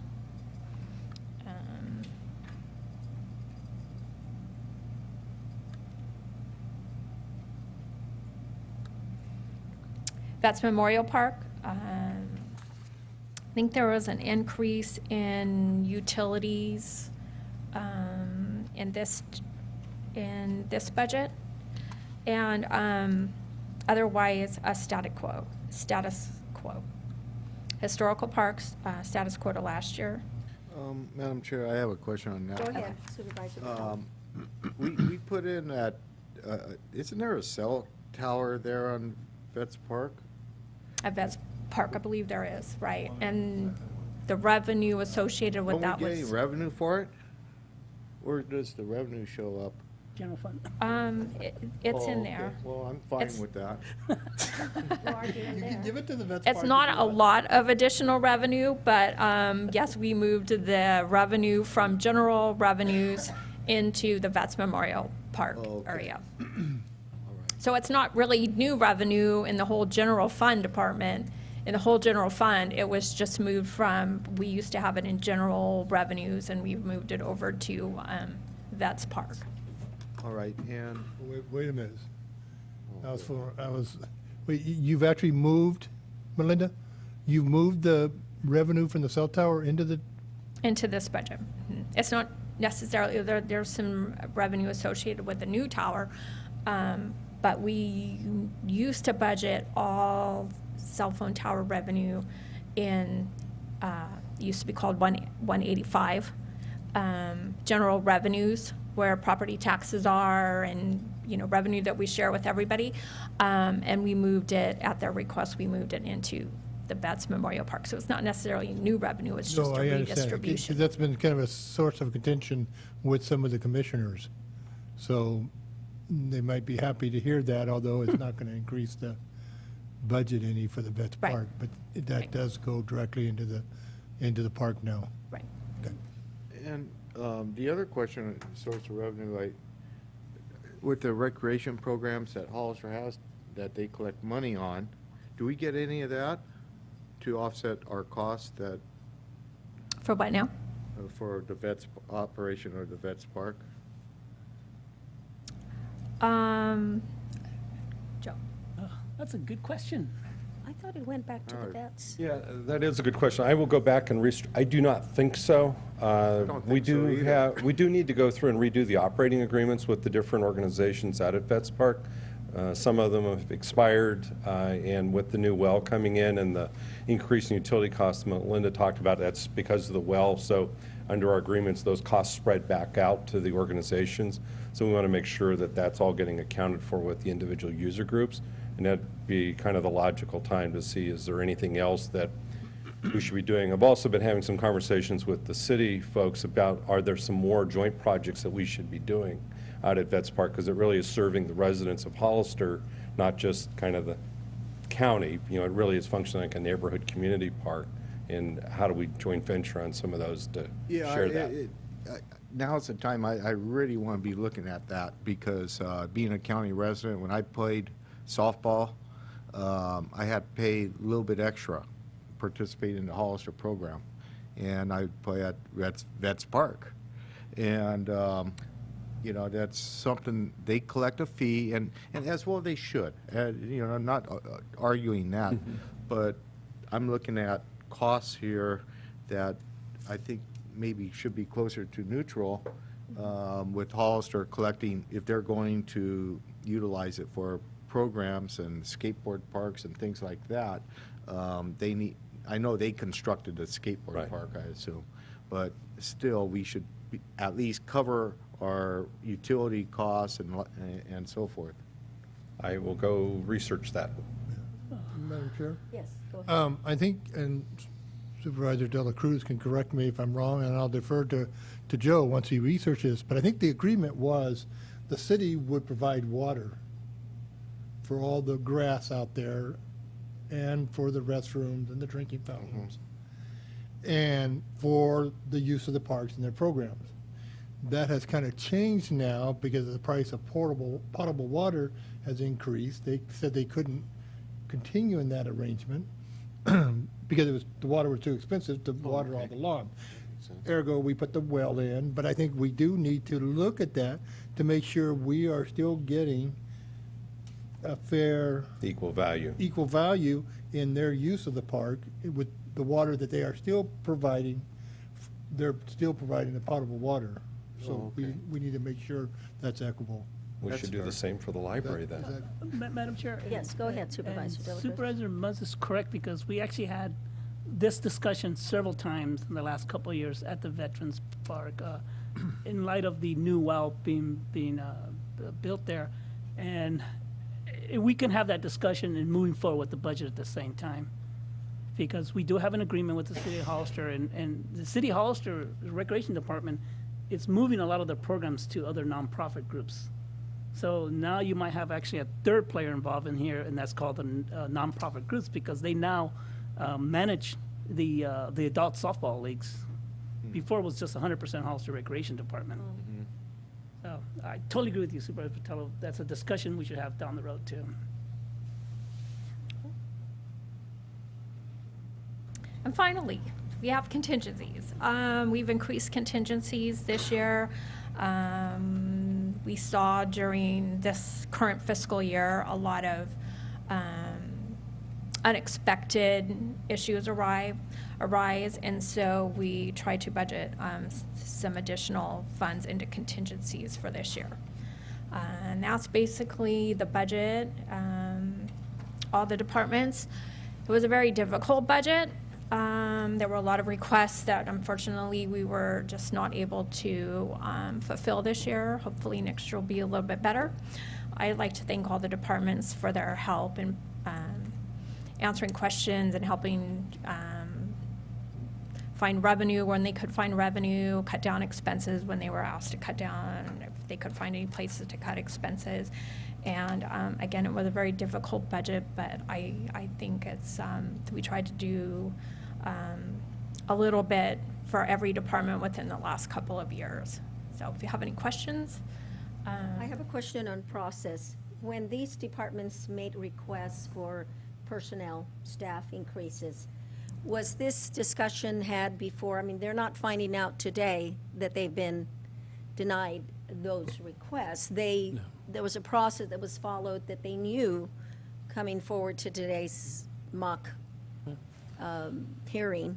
Yeah. There were some offices we met with. Melinda sent an email out explaining kind of the status of each department's budget, kind of where we're at prior to us coming here today. So, yeah, there's been communication and definitely, I would say many hours of conversations with departments. I can tell you the office has been, we've been meeting with different individuals with each office, and they've been coming into our office, and we've been actually going out to some of their offices as well to discuss some of these things, so yeah.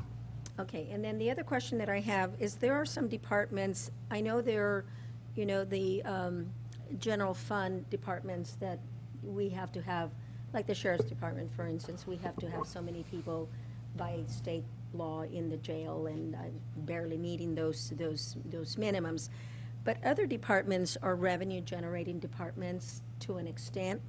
Was there some thought given to when those positions were requested as to whether the revenue would increase by adding up a half a person or a full, one FTE? Was there thought given to that? Because that's important that we think about what it could bring and not just that we're spending an additional $100,000. Maybe it's going to bring us an additional $500,000. So, yes, I think there were in the budget review. There were approximately 9 positions that we added that had revenue associated with those. And so those kind of get first priority. And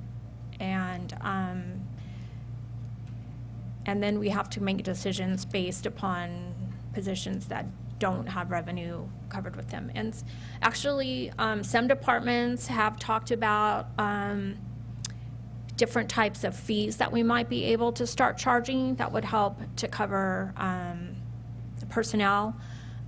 We need to kind of do our homework with that first and see if we can get the revenue, the fee structure in place before we can add employees to that department.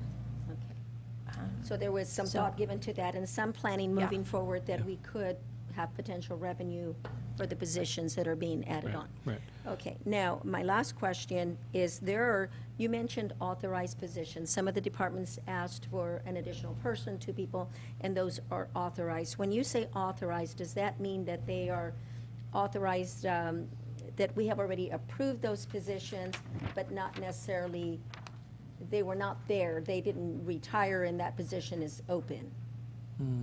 All the positions that will be coming to you on the authorized position list, those are eligible for hiring. If there's not currently a person in that position, they are authorized to go out and recruit to hire that position. And we've covered, we've provided the funding that would cover that position. Okay, because I heard you mention certain departments asked for additional staff and they were denied, even though they were authorized positions. Am I hearing this wrong? No, I don't think so. No? I I don't think apologize. I think that's incorrect. If that, If it was that's said, how- it was, I don't. If a position is authorized, say for example, the CAO's office, if we requested another management analyst, and we were not able to provide the funding for that, that position would not show up on the authorized position list. We would still have 2 management analysts, not 3, and we would have the funding for the 2 that were authorized and not for the additional request. Okay. Now, I thought I had, that was my last question, but it wasn't. If somebody, a department loses a position, they retire, they quit, whatever the case may be, and there's a certain title to that position, would they be, and they can't fill it, which I know happens oftentimes because there's not the pool. Could they hire a different position as long as they stay within that budget, under a different scope, different title, just to be able to get some relief in their office? Is that a doable thing? That's a possibility. They need to work with the HR department to make sure that the job specifications are correct and that kind of thing, and then we would adjust the authorized position. We would come to your board and adjust the authorized position So you would just for be the new doing one. a trade, because I know that that's the case in some of them, and that's a difficult thing, because you have, a job open, you go out, you just can't fill it. But there may be another position that it may be a lesser, experience, but at least you get some help. So I'm hoping that we are flexible that way through HR and that we can do that. Right. It just needs to be, the department just needs to contact HR and get that process going. And I Madam know Chair, that if that HR is very, they're up in, here with work, and they don't have the personnel to help the departments. And so are we doing anything to be able to get, because if you don't have the people in HR to help get those, those notices out and interview folks, you're not going to get those positions filled. So, Madam Chair, if I may, so on the handout that you received under new positions, we actually did add point 2 to HR, make sure that was clarified with you. So we do need to have HR staff here working on these particular items. I can give another example of your earlier question. We actually have done that in the past where we underfill. So the IT manager, we actually did multiple recruits. We just weren't able to fill the position or get the right person in here. So we actually went and underfilled it with an IT supervisor position at a lower pay, a lower rate, and get someone that may not be as seasoned as an IT manager to fill that role and maybe work their way up if it if it can occur in the future. So that's an example. We're also looking at some of these positions here internally within administration, the assistant CAO, looking at doing something similar as well. So we are looking at that and the possibility of underfilling it and bringing someone, working on someone to bring them up through the ranks, so to speak. Okay, well, good. I'm glad we offer that flexibility, so. Okay, any other comments, questions? Yeah, I just want to clarify for my own mind that these 17 3/4 positions are the positions that we've added the last 2 years. That's the way this The sheet vacant here. positions, those are currently The current vacant positions. requests and what was approved last budget. That's that correct. are not filled. That's correct. And that's what you had requested before, to get a number on that. Or that have been vacant for at least 9 months. Okay, Wow, thank you. that's a lot of staff that is not here to help. Right. Yeah, that's good. That's a Yeah. big chunk. Those are just in the general fund. That would be quite a few departments that are in need of staff. Madam Chair? Yes. We need to be careful. There's a reason why we have the authorized list of scheduled positions and funded positions, because we might run into a reclassification issue, and that can cost the county big bucks down the road. So we want to make sure that we stay within the defined positions and schedule. Otherwise, we might actually be giving somebody a 25% salary increase without even knowing. Yeah, and no, and And that's that's- not what I was referring to. I know that they have to be in the right classification, but there's numerous classifications within the county that can be utilized Right. in the department. So that's the flexibility that I was looking for. So, okay, any other questions before I open it up to department heads and the public? No? Okay, at this time, if there are any department heads that would like to come up to address the board, you may do so at this time. Department head? Oh, okay. Please come up. So you might give your name so that he knows that who's coming up.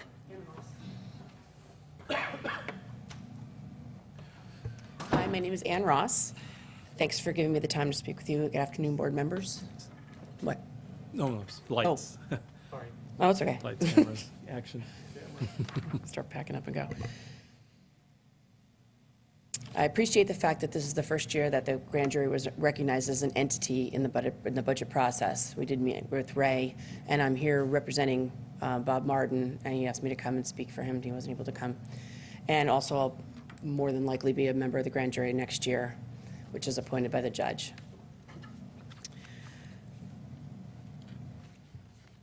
It was for the first time we were allowed to submit a budget. So I just want to recap how that went. So there really wasn't, I know the word status quo was used, and I'm not suggesting that was anything that's negative about that, but we really couldn't have had a status quo if we've never had a budget in the budget process. To my knowledge, no one has ever been here in the budget process, meeting with the CAO, with Ray, the CAO, and telling them exactly what needed to be done for the year, based on the layout of how the grand juries are run from the grand juries in the state, where the state sets up how you should do your job. Yes, they're appointed and not paid, really, but there is a structure that they have to follow, and that's not necessarily what the ordinance was. So the first time we were allowed to get a budget in, we did that. Then we were asked to reduce, to meet the ordinance, the 1993 opinion, and that was an interpretation. So we did. We actually worked really hard at trying to set it up, so reduce the committee meetings, et cetera.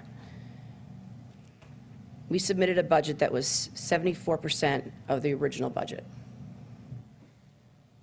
What we're ending up, though, is with another 30% reduction from that, or 70% of the second budget that we submitted after we met the ordinance requirements. So it's total of a 53.5% of the original budget submitted, or 46% reduction total.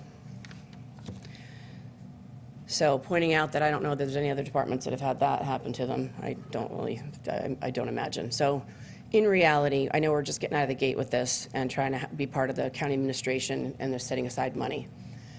And I absolutely understand the dilemmas, because I've been trying to come to the Board of Supervisors meetings for the last several months, and definitely understand that and today, recognizing the different emergency services, Sheriff's Department, but there's a minimum that we have to do.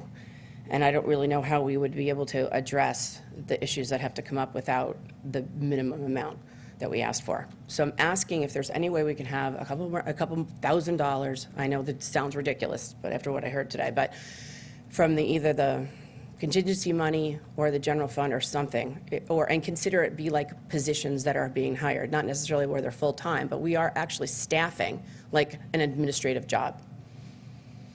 Some of the issues when you guys talk about phone calls that you might get from your constituents that you really can't address directly because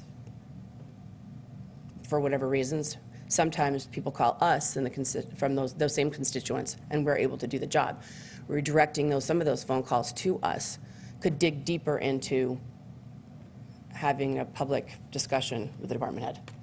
So I just wanted to remind you of the importance of our job. Thank you very much for your time. I appreciate it. It was a tough role with us, but thanks for everybody for letting me speak. Thank you, Ms. Ross. Any other department heads that would like to come up and address the board? Okay, I'll go ahead and start with speaker cards. Marty Richmond? Okay.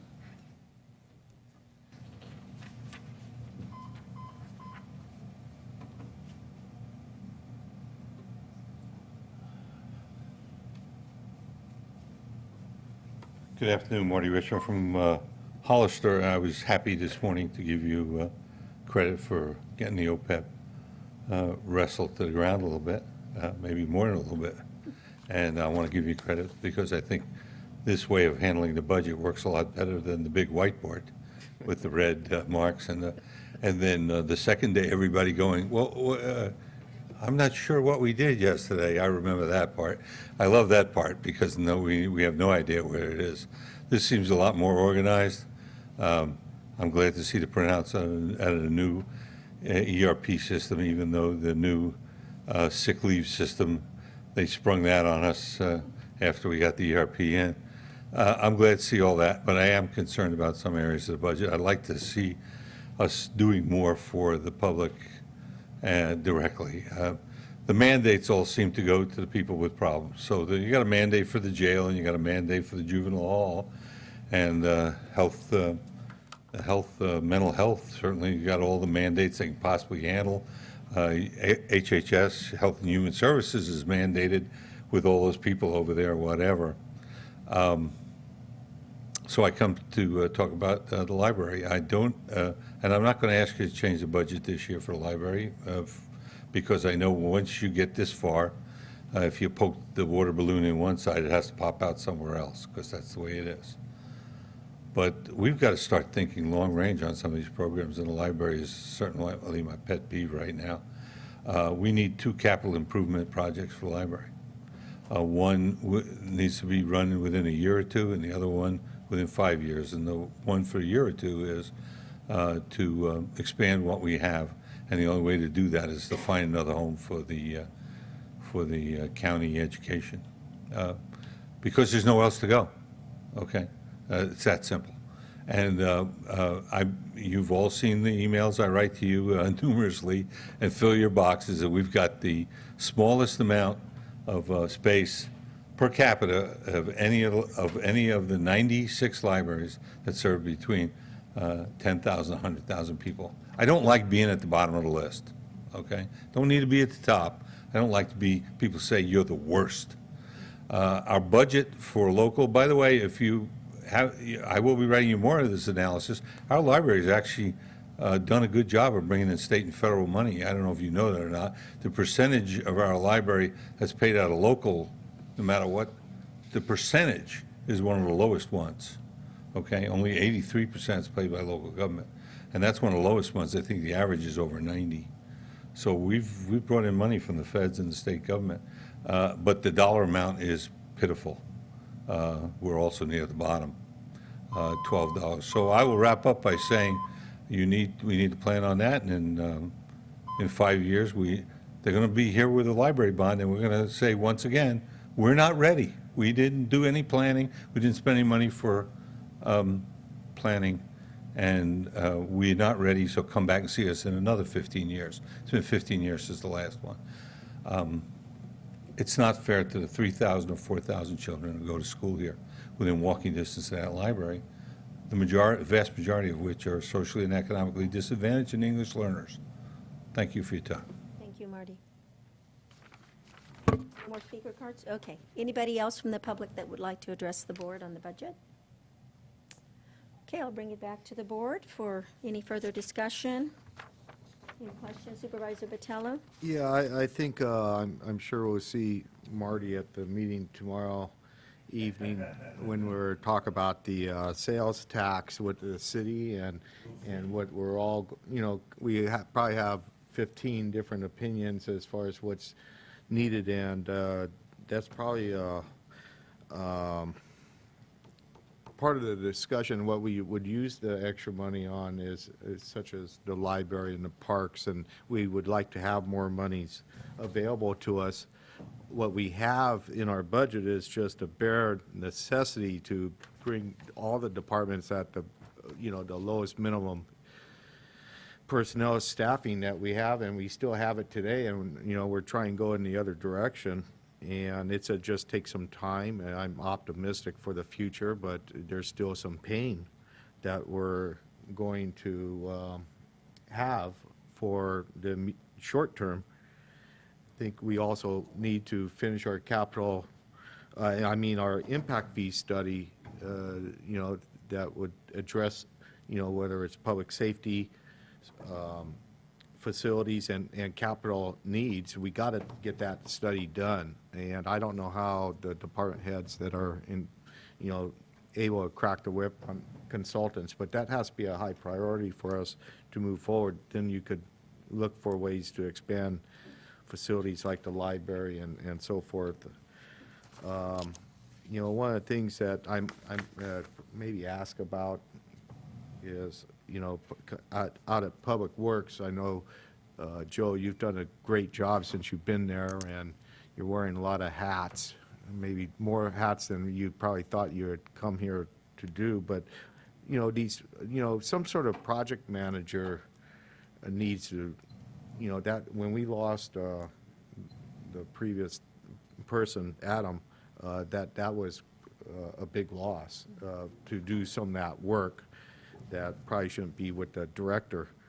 But anyhow, I hope we could fill some of these positions that on this list sooner than later. We got to get the impact fee, study done.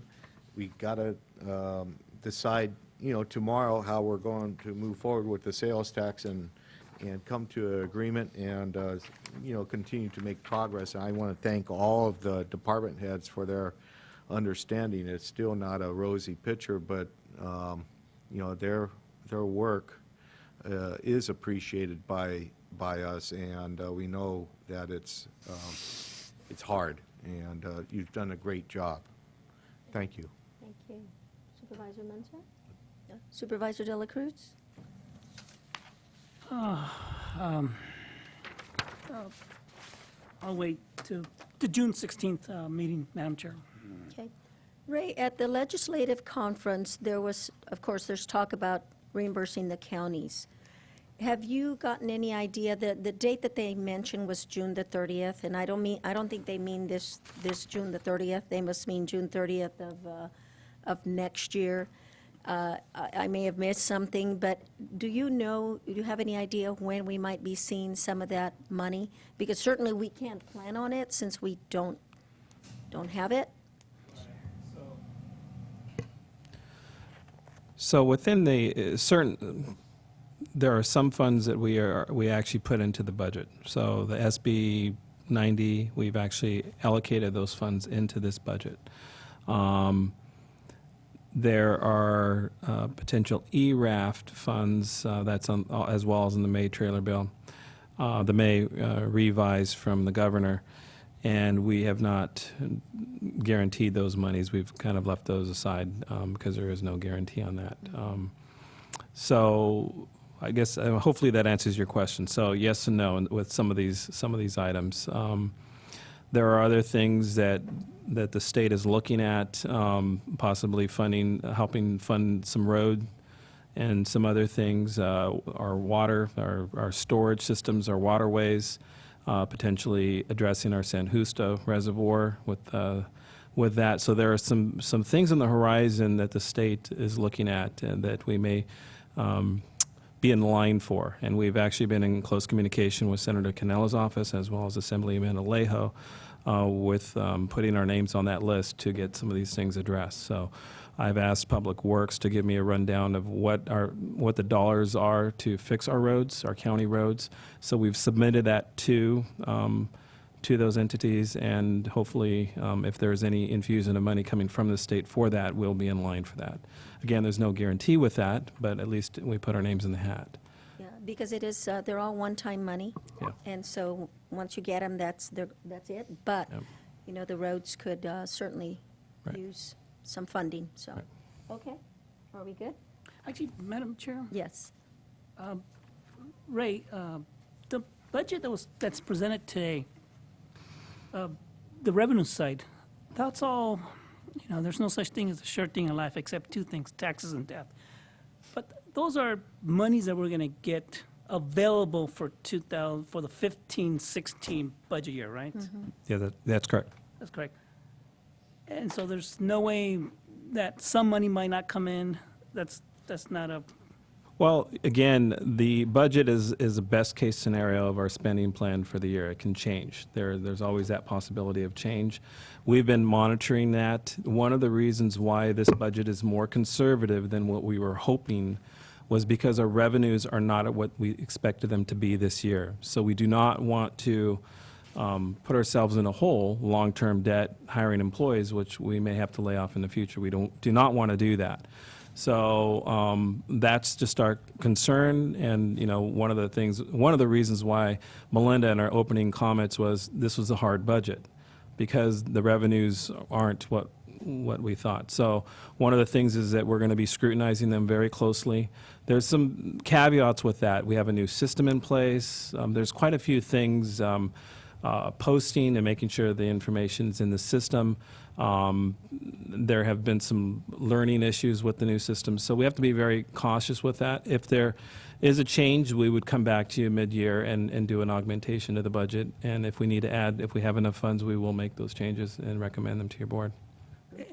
And Madam Chair, and it looks like if there's going to be some surplus, I mean that's a hard word to say, is it going to be for one-time expenditures, or is it going to be for an ongoing, like, are we going to make a decision of putting more deputies on the streets or funding the library? Is that? You need to clarify one-time money, so any... Well, let's assume that, the only thing I can think of is we get more sales tax than we budgeted. Is that increase of sales tax than what we budgeted, is that an ongoing revenue that's going to continue for future years?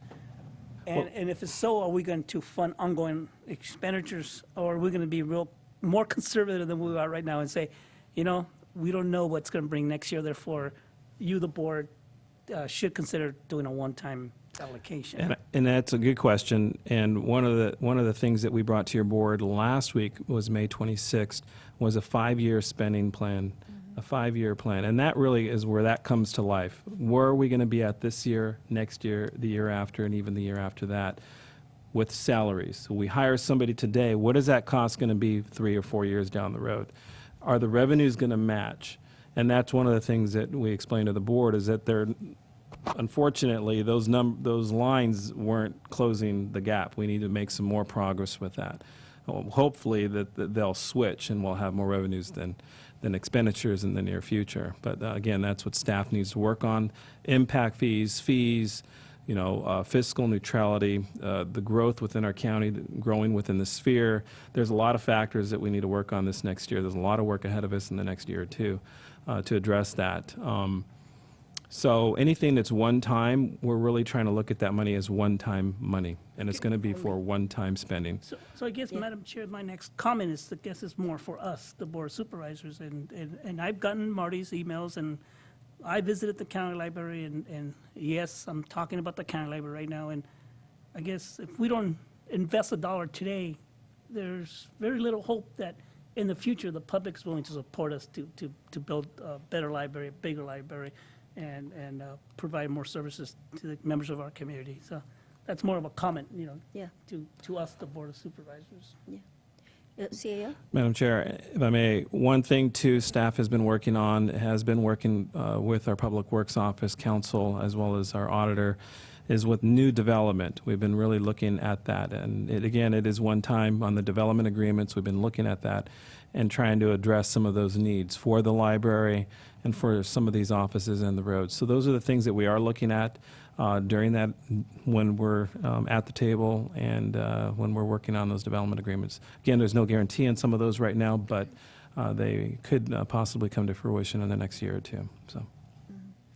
When we make a case for San Benito County as far as the needs, I always talk about how it takes us a lot longer to recover from losses like the recession, because what I stated this morning is that the state of California actually received a lot more money than they had planned, but yet San Benito County did not. So that stands true, and so we're always going to be a little behind, maybe a lot behind the state numbers. So we really have to be careful budgeting as we are now, unfortunately. So thank you.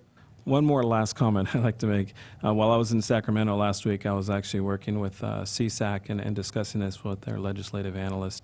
And one of my concerns that I brought up was the 10 cents on the dollar. And we're not the only ones in the same boat.